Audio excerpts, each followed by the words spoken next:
ನಮಸ್ಕಾರ ಎಲ್ರಿಗೂ ಶಮೀಸ್ ಹೌಸ್ಗೆ ಸ್ವಾಗತ. ಇವತ್ತೊಂದು ಒಳ್ಳೆ ಹುಳಿಗೊಜ್ಜು ಮಾಡೋಣ ಬನ್ನಿ. ತುಂಬಾ ರುಚಿಯಾಗಿರುತ್ತೆ, ತುಂಬಾ ಈಸಿ ಮಾಡೋದಕ್ಕೂ 10 ನಿಮಿಷದಲ್ಲಿ ಆಗೋಗ್ಬಿಡುತ್ತೆ. ಜಾಸ್ತಿ ಪದಾರ್ಥಗಳು ಬೇಕಾಗಿಲ್ಲ, ತುಂಬಾ ರುಚಿಯಾಗಿರುತ್ತೆ. ಬನ್ನಿ ನೋಡೋಣ ಹೇಗೆ ಮಾಡೋದು ಅಂತ. ಈಗ ಸ್ಟವ್ ಮೇಲೆ ಒಂದು ಪಾತ್ರೆ ಇಟ್ಕೊಳ್ಳೋಣ. ಆಮೇಲೆ ಒಂದು 5-6 ಸ್ಪೂನ್ ಎಣ್ಣೆ, ಸ್ವಲ್ಪ ಎಣ್ಣೆನ ಜಾಸ್ತಿನೇ ಹಾಕೋಬೇಕು, ತುಂಬಾ ರುಚಿಯಾಗುತ್ತೆ. ಇವಾಗ ಎಣ್ಣೆ ಬಿಸಿ ಆದಮೇಲೆ ಒಂದು ಅರ್ಧ ಸ್ಪೂನ್ ಸಾಸಿವೆ ಹಾಕೊಳ್ಳೋಣ. ಸಾಸಿವೆ ಚೆನ್ನಾಗಿ ಸಿಡಿಲಿ. ಸಾಸಿವೆ ಸಿಡಿದ ಮೇಲೆ ನೋಡಿ, ನಾನಿಲ್ಲಿ 3 ಹಸಿಮೆಣಸಿನ್ಕಾಯಿನ ಚಿಕ್ಕದಾಗಿ ಕಟ್ ಮಾಡ್ಕೊಂಡಿದ್ದೀನಿ. ನೀವೊಂದು 4-5 ಬೇಕಿದ್ರೂ ಖಾರ ಇಷ್ಟರವರೆಗೆ ಜಾಸ್ತಿ ಹಾಕ್ಕೋಬೋದು. ಖಾರ ಸ್ವಲ್ಪ ಜಾಸ್ತಿನೇ ಹಾಕೊಳ್ಳಿ, ಚೆನ್ನಾಗಿರುತ್ತೆ. ಮತ್ತು ಇವಾಗ ಕರ್ಬೇವಿನ ಸೊಪ್ಪನ್ನ ಚಿಕ್ಕದಾಗಿ ಕಟ್ ಮಾಡಿ ಹಾಕೋತಾ ಇದ್ದೀನಿ.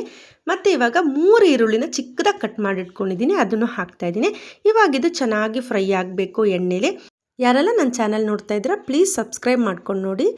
ಯಾರೆಲ್ಲ ಸಬ್ಸ್ಕ್ರೈಬ್ ಮಾಡಿದ್ದೀರಾ thank you so much. Please support ಮಾಡಿ. ಈರುಳ್ಳಿ ಫ್ರೈ ಆಗೋಷ್ಟೊಳಗೆ ನೋಡಿ, ಇಷ್ಟು ಹುಳಿನ ನಾನು ಹುಣಸೆ ಹುಳಿ ತೊಗೊಂಡಿದ್ದೀನಿ, ಅದನ್ನ ಚೆನ್ನಾಗಿ ಕಿವುಚ್ಕೊಳ್ಳೋಣ. ನೋಡಿ, ಇವಾಗ ಈರುಳ್ಳಿ ಚೆನ್ನಾಗಿ ಫ್ರೈ ಆಗಿದೆ. ಹುಣಸೆ ಹುಳಿ ನೀರನ್ನ ಒಂದು 2 ಬೌಲ್ ಆಗೋಷ್ಟು ಹುಣಸೆ ಹುಳಿ ನೀರನ್ನ ಹಾಕೋತಾ ಇದ್ದೀನಿ.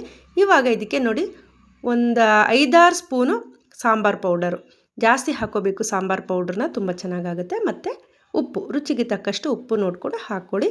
ಹಾಕ್ಕೊಂಡು ನೋಡಿ, ಚೆನ್ನಾಗಿ ಇದು ಕುದಿಬೇಕು. ಚೆನ್ನಾಗಿ ಕುದಿಸ್ಕೊಳ್ಳೋಣ. ಇವಾಗ ಇದಕ್ಕೆ ಒಂದು ಅರ್ಧ ಸ್ಪೂನು ಬೆಲ್ಲದ ಪುಡಿ ಹಾಕೋತಾ ಇದ್ದೀನಿ. ನೀವು ಯಾವ ಬೆಲ್ಲ ಇದ್ರೂ ಹಾಕೋಬೋದು ಒಂದು ಸ್ವಲ್ಪ. ಈ ಗೊಜ್ಜು ಮಾಡಲಿಕ್ಕೆ ಜಾಸ್ತಿ ಏನು ಪದಾರ್ಥನೇ ಬೇಕಿಲ್ಲ, ಸಿಂಪಲ್ಲಾಗಿ ತುಂಬಾ ರುಚಿಯಾಗಿ ಆಗಿಬಿಡುತ್ತೆ. ನೋಡಿ, ಎಣ್ಣೆ ಎಲ್ಲ ಬಿಟ್ಕೋತಾ ಬರ್ತಾ ಇದೆ. ಇವಾಗ ಗಟ್ಟಿ ಆಗ್ತಾ ಇದೆ ನೋಡಿ, ಸೂಪರಾಗಿರುತ್ತೆ. ರೈಸ್ಗಂತೂ ಸಖತ್ತಾಗಿರುತ್ತೆ. ನೀವು ಇದನ್ನ ರೆಡಿ ಮಾಡಿಕೊಂಡು ಫ್ರಿಜ್ಜಲ್ಲಿ ಬೇಕಿದ್ರೂ ಸ್ಟೋರ್ ಮಾಡಿ ಇಟ್ಕೋಬೋದು, ತುಂಬಾ ಚೆನ್ನಾಗಿರುತ್ತೆ. ನೋಡಿ, ಇವಾಗ ಇದು ರೆಡಿಯಾಗಿದೆ. ನೋಡಿ ಎಷ್ಟು ಚೆನ್ನಾಗಿ ಕಾಣಿಸ್ತಾ ಇದೆಯೋ ಅಷ್ಟೇ ತುಂಬಾ ಚೆನ್ನಾಗಿರುತ್ತೆ. ಎಲ್ಲರೂ ಮನೇಲಿ ಒಂದ್ಸಲ ಟ್ರೈ ಮಾಡಿ ನೋಡಿ, ಹೇಗೆ ಬಂತು ಅಂತ ನನಗೆ ಕಮೆಂಟ್ ಮಾಡಿ ಹೇಳಿ. ಸಬ್ಸ್ಕ್ರೈಬ್ ಮಾಡೋದು ಮರಿಬೇಡಿ. Thank you.